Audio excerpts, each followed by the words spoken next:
welcome to Shooby Dooby Doo-Up, a podcast where we talk about pop music, specifically by deep diving a randomly chose UK top 10 singles chart from the past. Can you hear the drums, Fernando? What you're hoping for did you finally get? Black or white, yellow and red in your one solitary lonesome single bed? I'm Andy Robinson. And I'm James Cook. And which UK randomly chose top 10 chart from the past are we discussing this week, James? This week we are looking at the top 10 singles chart from the 30th of April 1976. The 30th of April 1976, I repeat partially just to reiterate. There are other songs in the top 40, of course. I mean, that's just maths, isn't it? Essentially. Things like Fall to Cry by the Rolling Stones, A Kind of Hush by the Carpenters, Pinball Wizard by Elton John, Let Your Love Flow by the Bellamy Brothers, and not forget Convoy by Laurie Lingo and the Dipstick, none of which we'll be talking about in our extra content for Patreon members. What else was going on in the world, Andy?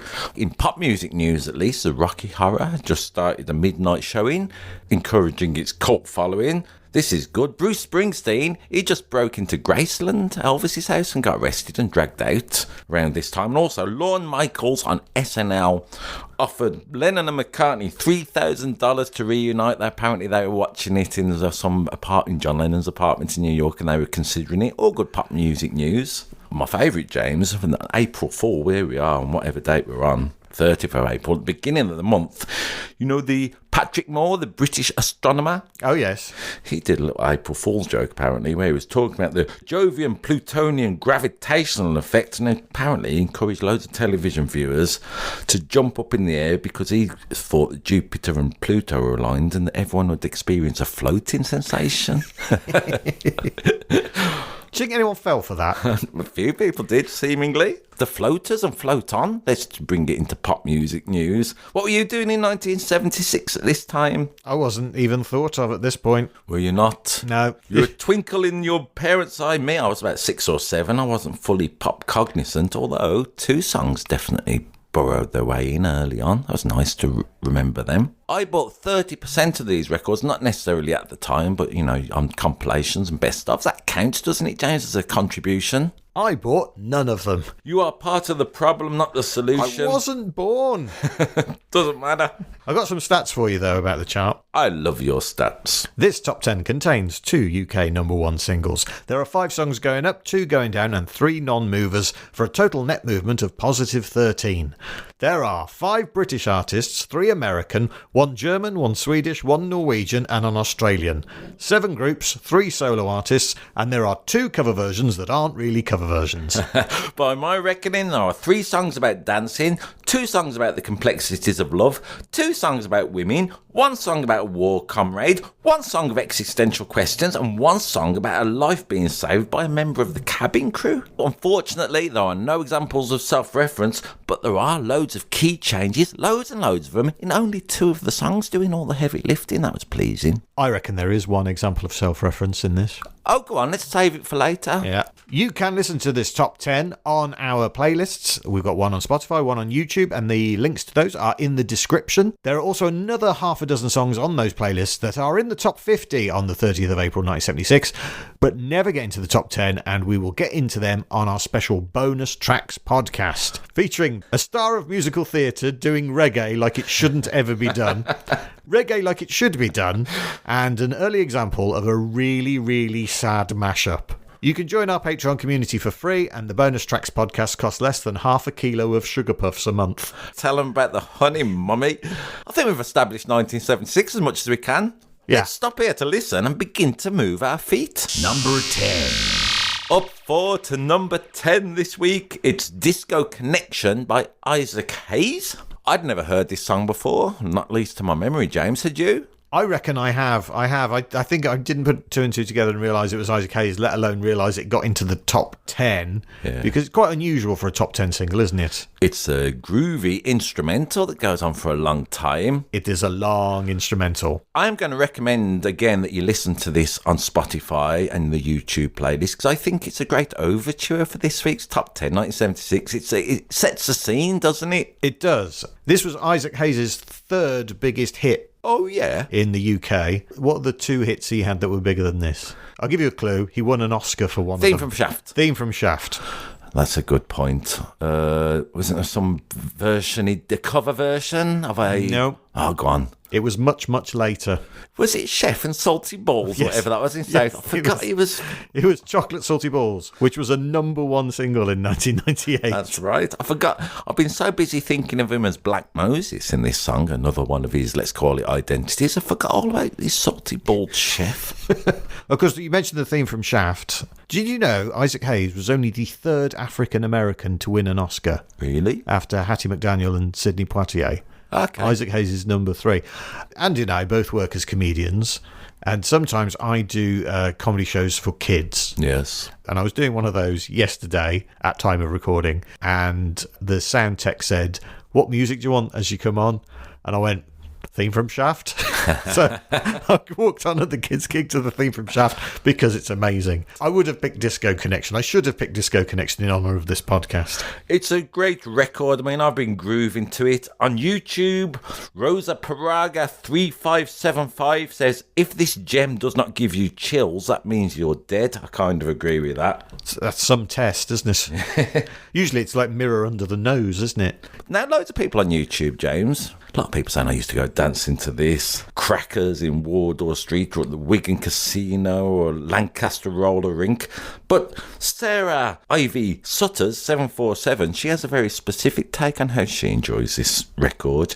She says, "This song is absolutely perfect for aerobatics with the Boeing F-15 Strike Eagle. I love it so very much and I am always enjoyed it to do it." And then loads of emojis of hearts and aeroplanes. So imagine this one, she's doing the loop-de-loop. You got to get yourself an F-15 and then you'll get the most out of this record. According to Sarah Sutters, at least. Sounds like a lot to go through to get to that. I know very little about Isaac Hayes. As far as my knowledge is, he was a keyboardist at Stax Records as a young man. He played on loads and loads of classics, didn't he? He co-wrote a bunch of classics as well. He co-wrote Soul Man and Hold On, I'm Coming for Sam and Dave. Yep. Oh, cool. I never knew that. Did you watch the video? Yeah. What did you make of it? Hang on, which video? The one where he's in the studio and he's kind of conducting The it. one where he's conducting like a madman. Yeah, he looks really cool, doesn't he? He looks really cool. He looks in good shape. I'm not sure how he is conducting, let's call it purely, but he's having a great time and looks marvellous, doesn't he? He's dancing around with a stick. I mean, that is what conducting is, let's face it. Yeah. Essentially, again, when I say essentially, these are just the building blocks. These are just the chords. I'm not saying this is all it is. It's built on an orchestral beauty. That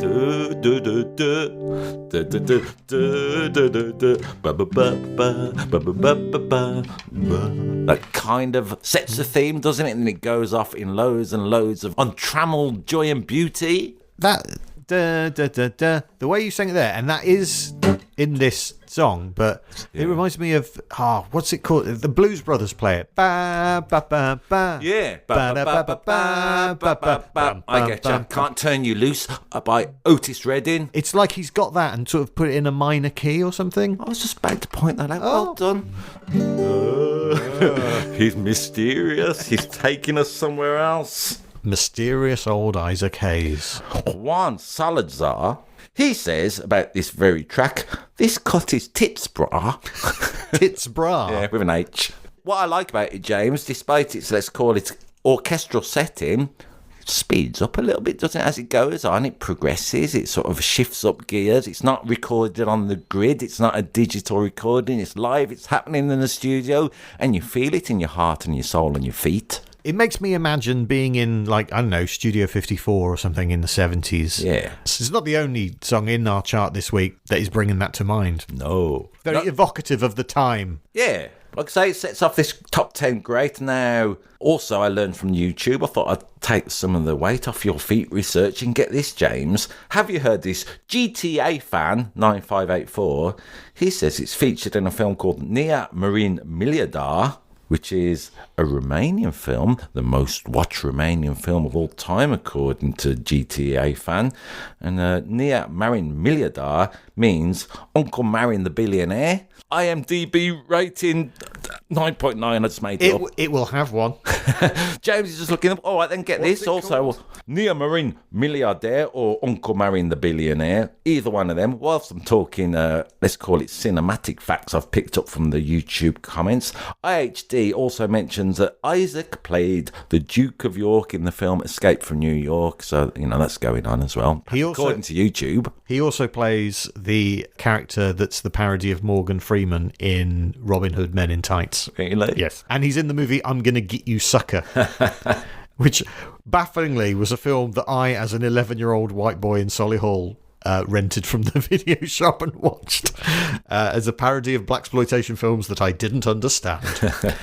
That Romanian film has an IMDb rating of 8.3. The most watched Romanian movie of all time? That means it's good, and it's only an hour 28. I'm going to see if I can get a copy of this. Cool. I got a couple of facts about Isaac Hayes. Did you know... In 1976, the year that this comes out, he owed $6 million and was declared bankrupt. Really? Yeah. So having a top 10 hit in the UK doesn't solve all your financial problems, turns out. But in happy news, 16 years later, in 1992, he was crowned the honorary king of the Ada region of Ghana because of all his humanitarian work. Cool. He was a king amongst men. Yeah, in so many ways. And then, of course, he was chef on South Park for a while until that ended. Do you know this story? No, please tell me. He was written out of the show because South Park did an episode where they parodied Scientology. And Isaac Hayes was a Scientologist. And so he left the show. There's some debate online as to whether it was Isaac Hayes' idea to leave the show or whether people around Isaac Hayes... Tom Cruise and John Travolta. Who are famously not litigious at all. So, yeah, carry on saying that. James edits this show. We're having a little debate at the moment. We live very near the Scientology headquarters of the UK. Have you ever been in there? No. I've gone in. I had a little look. I wanted to see what was going on in the Scientology headquarters. Yeah. Really plush, really palatial. I mean, I've made the mistake when it was on New Street. Remember the Scientology? I used to go in there when I was bored. I'd go into the Scientology thing. I'd do their questionnaire while you're holding on to two metal tubes with electrics going through them. The 3 times I used to go in, I gave very different answers to the questions every time. And would you believe the solution for me after answering these questions was I had a hole in my life and I should buy a book by Ron Hubbard. Wow. Amazing. What are the odds? But yeah, so he ended up not being on South Park and he passed away not long after that. Because to death. I think I'm probably just going to bleep that. And people can work out for themselves what potentially incredibly libelous thing you are saying. I'm only joking. Can we not have a sideways look at Scientology? Let's talk about Isaac Hayes. All right, I get ya. It's a good song. I liked it. I was grooving. It's a great disco record. Hooray. And apparently it came from an alien from another planet. Number 9. Up one to number 9. That's right. It's Get Up and Boogie by Silver Connection. I love this song this week. I didn't know it. Did you? I've heard this, definitely. I've heard this disco song. Yeah? Yeah. It's a bit like Disco Connection, except it's much, much, much shorter. And it's got a song and words, which are, How many words are in the song? 6. There are just 6 words. As Weird Al Yankovic once sang, this song is just 6 words long. Yeah, this song is just 6 words, which is 7 words. I've never understood Al Yankovic singing that at the time, because it's 7, isn't it? This song is just 6 words long. That's the joke, Andy. Oh, I'm such a fool. I like this song. I like So Simple. Let's do it. So it goes, essentially, Silver Connection. We've got to change the words, haven't we, for copyright? That's wrong. Huh? That's wrong. That's wrong and and bogey. That's wrong and boogie. Kind of that, isn't it? And bogey. And then it's a nice bit. Well, it goes like that, and then it goes like this, and then it A minor, G, D, F. Nice. That's all it is, all the way through it. My apologies for my poor guitar playing. I'm over-caffeinated. Do you know which other song has just 6 words in it? Kumbaya, my lord. Oh, no, that's only 3. No, Kumbaya, my lord is 5. Kumbaya's 1 word, you fool.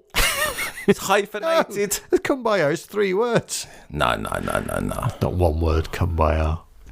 Anyway, it's not. No, Fly Robin Fly by Silver Connection, their previous UK Top 30 hit. There were different words to the words in this, which are Get Up and Boogie and That's Right. It's a disco classic. I wasn't familiar with it, but Then how is it a classic if you don't know what it is? number 9 in 1976, James. It must have classic status. Because hey, is it time to mention Nile Rodgers? Nile Rodgers famously said, "It doesn't matter what you think about a song. If it's in the top 10, it must be a good song because loads of people have bought it, loads of people are connected with it. They could have spent the money on anything." I have to mention that once a week, James. What connects the songs A to Z by ABC, Shoot the Dog by George Michael, I Beg Your Pardon by Con Can, and Say La Vie by Robbie Neville? All to do with this record? Yep. Does it all those records sample it? Yeah, which bit do they sample?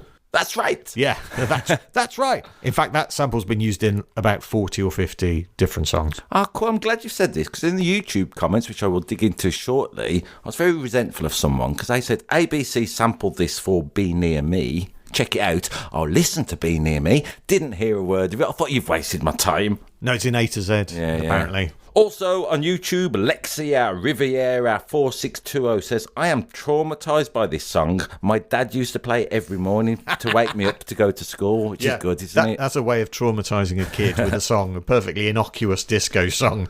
If you're going to make anything affect a kid in that way, just play it to them when they've got to go to school. My dad used to play a Good Day Sunshine by the Beatles to wake me up, so I've always got a sort of, let's call it, happy, bittersweet, sometimes resentful memory of that song. Nice. Boogie was having quite a moment, wasn't it, in the mid-70s? A lot of songs with boogie in the title. Yeah. But when was the first UK chart hit to contain the word boogie? Good point. I'm guessing from that it wouldn't be the 70s. Maybe a 50s record that'd have the word boogie in. Boogie, as the Americans say. Go on, give me a clue. It was in the 50s. Okay. Shotgun Boogie? No, Bill Haley and his Comets. Which one? Rocker Beatin' Boogie. Cool. 1955. What is the only UK number one to have the word boogie in the title? I Love to Boogie by T-Rex. Nope. Blame It on the Boogie by Jackson 5. That only got to number 4, and only when Big Fun did it. They had the biggest hit with that song. Email us in to shoobypodcast@gmail if you think Big Fun are better than the Jackson 5. I never said they were better. No. Just saying they had more success with that particular song. Let me think of other songs with Boogie in. No, go on. What is it? Maybe you think it's Boogie Nights? Could be Boogie Nights? Heatwave? I don't think it is now because the way you've asked me that. Only got to number 2. Yeah. Maybe you think it's Boogie Wonderland? Yeah, so that's what I think it is. No, that only got to number 4. What?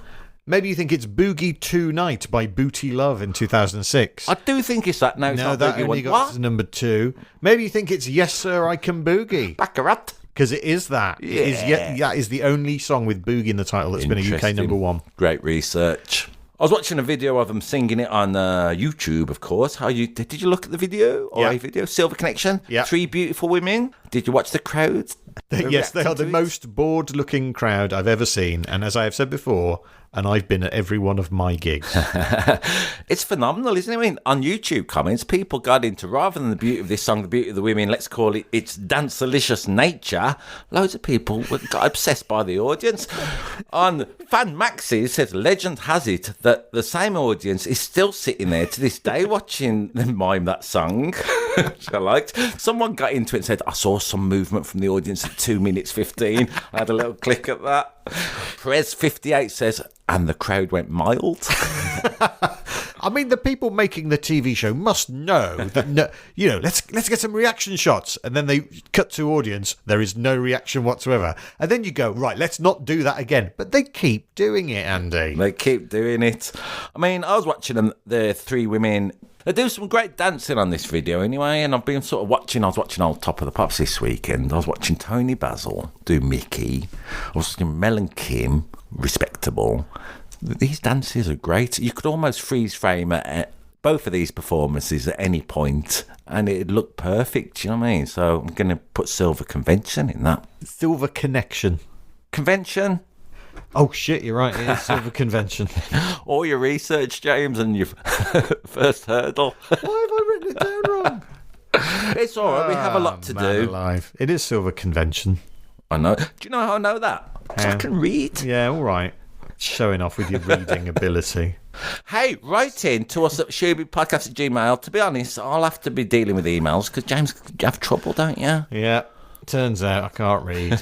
Anyway, Silver Convention. Where are they from? Probably, according to you, America or somewhere like that. Germany. Oh, mate. They are German, sort of. Yeah. They are Michael Kunze, but using the name Sebastian Prager, and Sylvester Levay, whose nickname was Silver, which is where the name comes from. Kunze was a 1960s protest singer who then got into making commercials. Very often the way. They are one of only 3 German groups to win a Grammy Award. Okay. Can you name the other 2? I don't think Kraftwerk would win one. Yes, Kraftwerk have won a Grammy. Who are the other? The other German two group. German groups. Nina? No, she's not a group. She had 99 balloons. That's a group of balloons, I say, partially to salvage She wasn't my called points. Nina and the 99 Red Balloons. Go on, give me some clues. They had to give their Grammy back. Milli Vanilli. Milli Vanilli. For miming. Yeah. Which seemed unfortunate due to the, let's call it the pantomime of pop. How petty. Sylvester Levay would work in TV and movie composing, including for the TV show Airwolf and the films Mannequin and Navy SEALs. Pretty good. Good CV. Silver Convention would finish 8th in the 1977 Eurovision Song Contest with the song Telegram. What was controversial about that song? Was it about Scientologists? No, it wasn't about Scientologists. Well, what's the word telegram? Bearing in mind they're representing Germany. Don't know. What does that mean in German? Well, they're singing in English, Yeah. which at the time was against the rules. But they did it anyway. So they finished 8th. The winner was L'Oiseau et l'Enfant by Marie Miriam, literally the bird and the child. The song that came last in that year's Eurovision Song Contest. I've gone down such a rabbit hole with I this. like it. It was the Swedish band Forbes who did a song called Beatles. Oh, really? About the Beatles? Yeah, I sent you the link. Ah, yeah, that terrible song. Yes, yeah. It's awful. Obviously, it's in... I had a soft spot for it. Let's put that on our YouTube playlist just to torture people. Well, you like the Beatles, and clearly they like the Beatles because they're singing about it. Yeah. But it's such a weird tribute because it doesn't sound anything like a Beatles record. Which I enjoyed about it. Yeah. It's also quite mournful as well. Bearing in mind, this was before any of the Beatles had died. The lyrics... For Paul, of course. You know what I'm saying? We all know. Go on. Yeah. The lyrics are in Swedish, obviously, in the Eurovision Song Contest, but there is an English version. The translated lyrics go, "The Beatles gave us all their songs. Yesterday is a lovely one." It's got such old person writing to local paper does poem vibes. Like all the others, they have gone, yeah, yeah, yeah. And I've never heard the word yeah, yeah, yeah sung more sadly than in this song. All the kids were humming on A Hard Day's Night just all along. Grandma said, they're not bad. What a glowing tribute. Yeah. Anyway, but never mind that. So, yes, this is great. Get up and boogie, put it on, and people will indeed get up and boogie. Number 8. At number 8 this week, it's gone down 2 places. It's I'm Mandy, Fly Me by 10cc. Now, last week, James, you were telling me that you were intending to get yourself a little 10cc t-shirt. This is the second 10cc song we've covered in this podcast. I'm aware of their other stuff, and this is kind of the first time I've properly listened to I'm Mandy, Fly Me. And what did you make of it? I'm a little bit obsessed with this song. Oh, yeah. Yeah. Nice. What do you think of it? I love it. I mean, I wasn't overly familiar with it, but I knew it. I mean, let's describe it if we can. It's a song of movement, isn't it? There's about 3 or 4 different songs in there. This is one of the songs I was alluding to earlier. Loads of key changes, loads of cleverness, which I might dig into later, but I feel I need a little rest from strumming. And this is the song that I think has a moment of self-reference. Oh, go on. Because right at the beginning, there's like an aeroplane takeoff sound effect, and you hear a song, like you're hearing it on a radio in the distance. Yeah. That's another 10cc song. And what they're saying in that bit, something like, oh, you won't catch me up in there in one of those, isn't it? Something like that. It's another one of their songs. It's called The Clockwork Creep. It was a song all about a bomb on a plane. And obviously this has got an aeroplane theme as well. So it's that in the background. So there's that little bit of self-reference right at the start. And then the bass kicks in. Can I do a bit, James? Go on. go on, because I feel a little bit, like I say, it's got loads of key changes in. I try not to shy away too, I mean, quite often, if you've listened to this podcast before, you'll notice that I quite often pick the easy songs. Here's an example. From my perspective, James, it starts off, like I say, with all these key changes in, but it starts off in an E flat and an A flat. That kind of thing. And the sound of it from the record made me think of there's something happening here. What is it? But then it goes into this for a C. Weird. Just like a rolling stone. Which I'm plagiarising Bob Dylan, not 10cc if you're listening to it. Then again, I'm looking in. Just weird. And then D major 7th, but if your chance come, would you take it? And then do I begin? And then a beautiful, weird it is. I'm Mandy. Fly me. So I haven't explained it fully, but I'm hoping when I've stripped away, let's call it all the beautiful accoutrements, you can just hear the shifting nature of this song. It never fully settles, does it? It's not Silver Convention with their 6 words. So apparently the story behind the song is that they were on tour in America, and at the time there was an airline called National Airlines whose advertising were pictures of their flight crew who were, at the time, it was the 70s, all young women with I'm name of person, fly me. Right. So I think the one they saw said I'm Cindy, fly me on a billboard. And sitting in front of the billboard was like a homeless guy. And that gave Eric Stewart the idea for a song. So the song is all about a homeless guy looking at that poster and imagining. Oh, really? Having a little fantasy about being on a plane with this air hostess called Mandy in this case. So all the stuff about, you know, if you got your chance, would you take it? She led me, she fed me, she read me like a book, which I just think is a terrific lyric. And then the plane gets into difficulty in his fantasy and it crashes and Mandy saves his life and then disappears. That old chestnut. That old chestnut, yeah. And apparently when he took it to the rest of the group, it was just the verse and the chorus, and it didn't have all the other extra bits in it. And it was Kevin Godley, the drummer, who was like, "No, this needs extra stuff." Yeah. And he came up with all the fancy bits, you know, like the bits with all the acoustic guitar strumming and the guitar solos. Yes, I mean, I would play the guitar solos, but let's say we haven't got time. I can't play the guitar solos.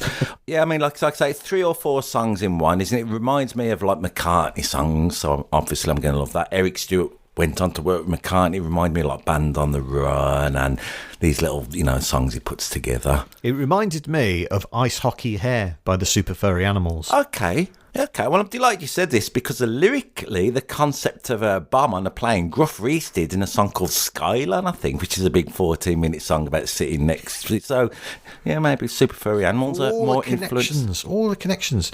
And the beautiful harmonies and the electric piano sounds really sort of ethereal and... It's a beauty, isn't it?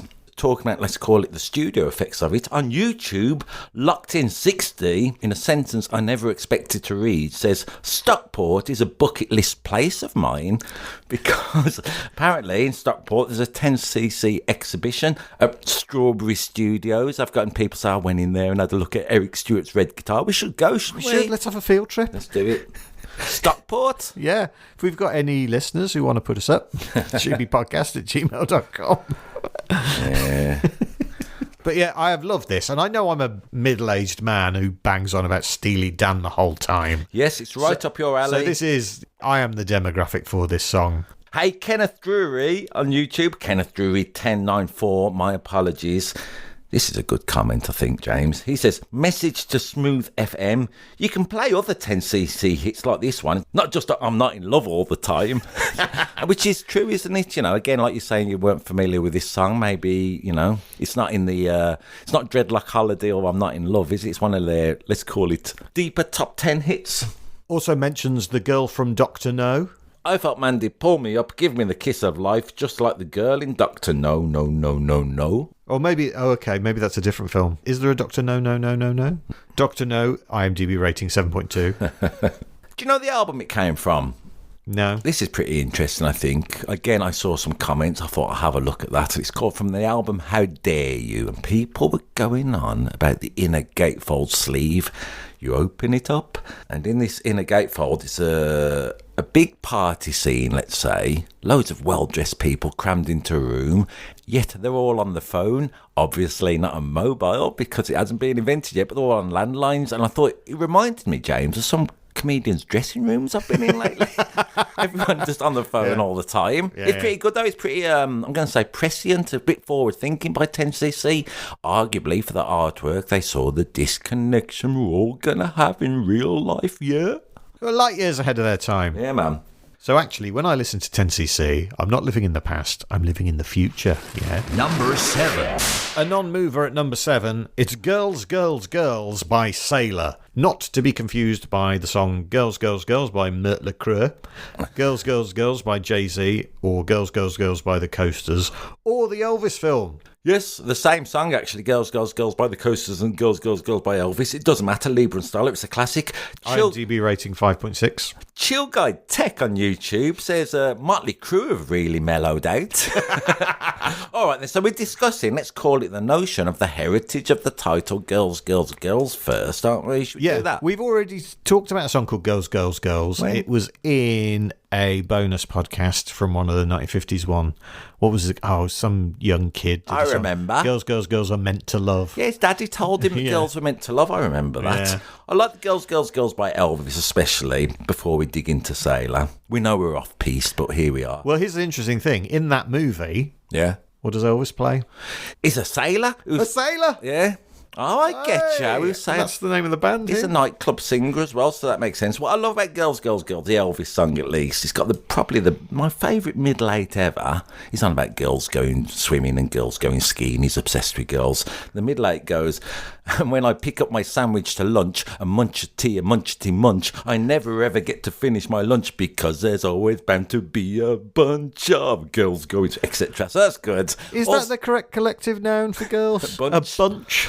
Also, what I like about the Elvis record is there's a saxophone solo in it, right, played by Boots Randolph. And in the middle of this great rocker that Elvis has done, he plays a little bit of yakety sax, because Boots Randolph played that. And in this world, Elvis singing about girls turns into Benny Hill a little bit. It's such a joy for British listeners. But we're not talking about the Elvis version. We're supposed to be talking about the version by Sailor. You are familiar with this song, I'm guessing. Why? Why would I be familiar with It's this? just about around in the ether, isn't it? You must have heard this. No? I think I've only heard it once before. This Really? week. Yeah. Did you like it? It's got a sort of Dixieland jazz style, Yes. hasn't it? In the 70s, it would appear to me, and bear in mind I wasn't around, there appeared to be quite a bit of sort of nostalgia stuff for the 20s. Yeah. You know, because there was the movie The Sting, wasn't there? There was like Bugsy Malone, and then there was songs like this, which have that kind of vibe. Yep. Do I like it? I mean, it's catchy. Oh, here it comes. Go on, talk over it. I like it. It's catchy. You know it's catchy, really is. Yeah. It sends me in a fizz. It's of its time, isn't it? I don't know. I mean, I just... I'd be fonder of it if the lyrics were different. Why, James? I mean, it starts off, let's say, contentiously. Yellow, red, black or white. Add a little bit of moonlight for this intercontinental romance. Shy girl, sexy girl, they all like that fancy world. Yeah, I mean, it's not a million miles away from what the Spice Girls were singing about in the 90s. I get you, spice up your life. Yeah, and Spice Up Your Life. So they're saying, hey, everybody's included, but they do it in quite a clumsy way. Let's say that. Yeah? All right. It might be well-intentioned, but it still... Come on, guys. Regular listeners to this podcast will know of, let's call it, some of your cultural references, yeah? Yeah. This was pointed out on YouTube, so it's kind of that thing. And then beautifully F minor, then it goes into... In the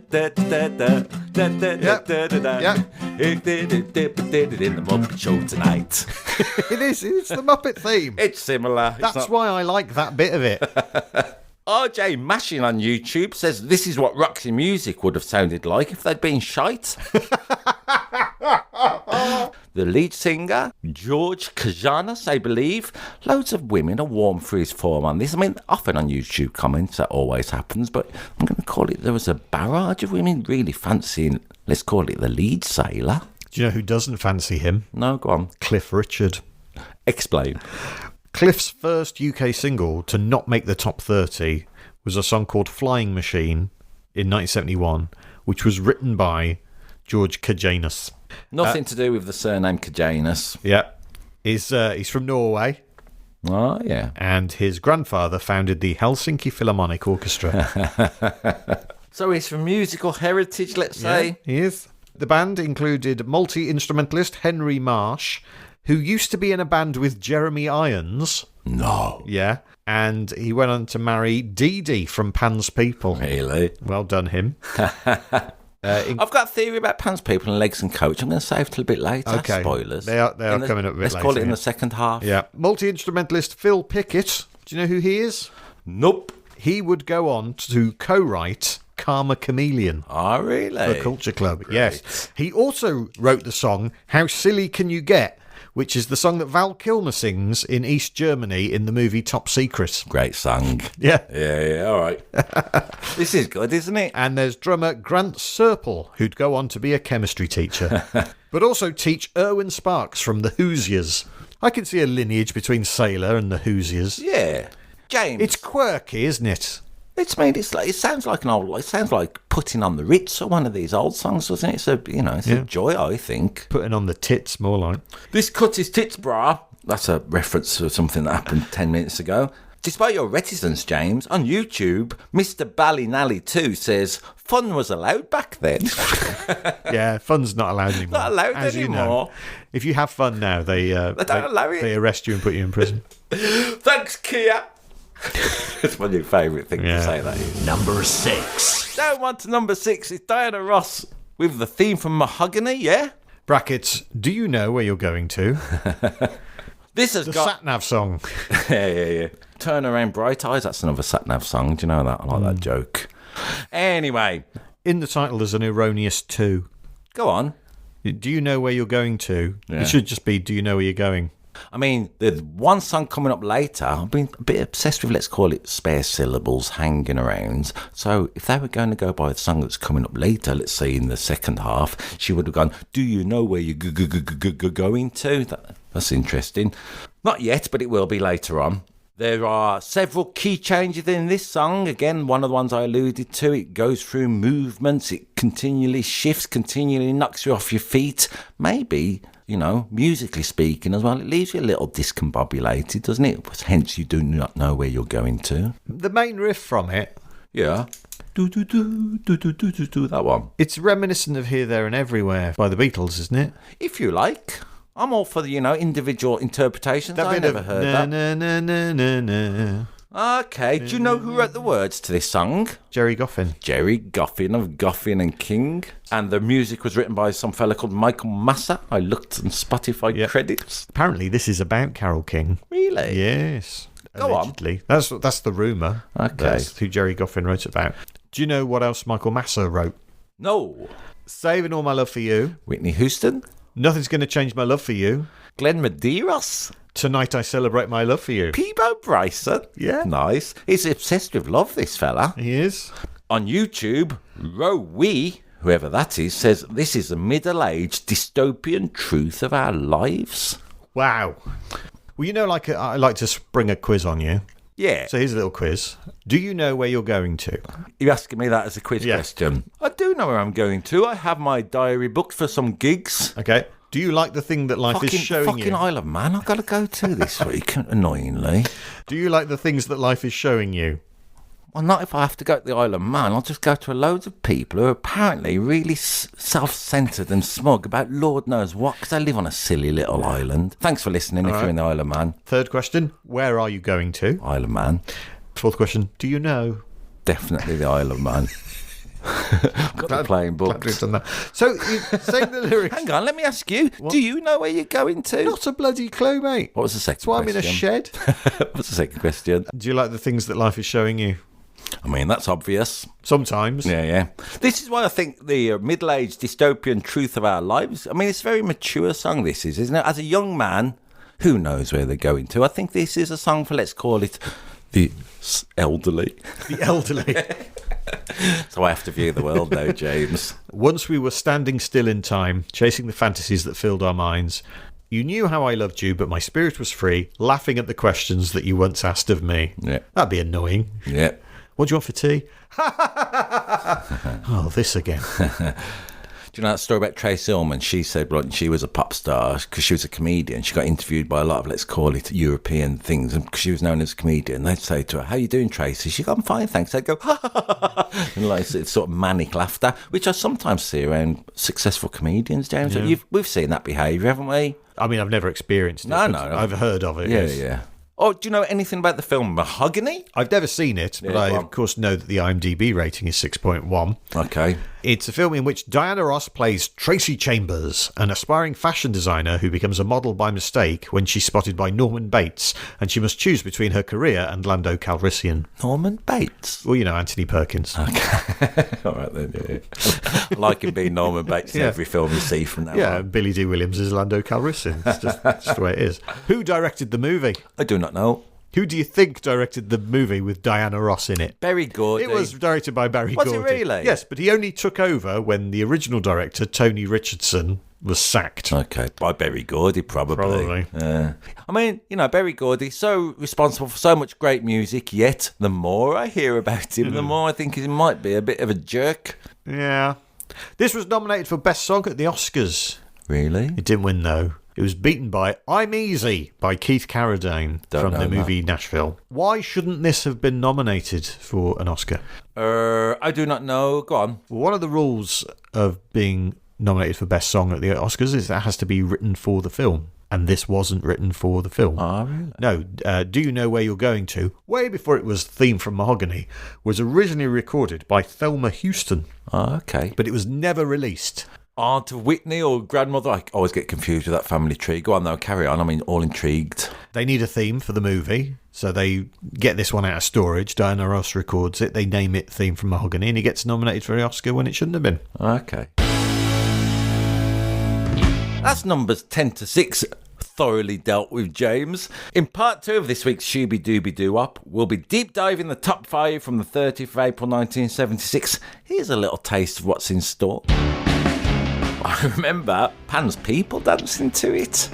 And I always remember my dad had kind of watched the telly when Pan's People on. For some reason, my mum would raise her eyebrows whilst you were doing it. This song has a twist ending. I turned it off towards the end, so I never found out. Go on. It's like M. Night Shyamalan's written it. It's like an M. Night Shyamalan. Because that's a way to do it, you know. Have so many members of your band at one point that you just have a reunion and it's like a big concert.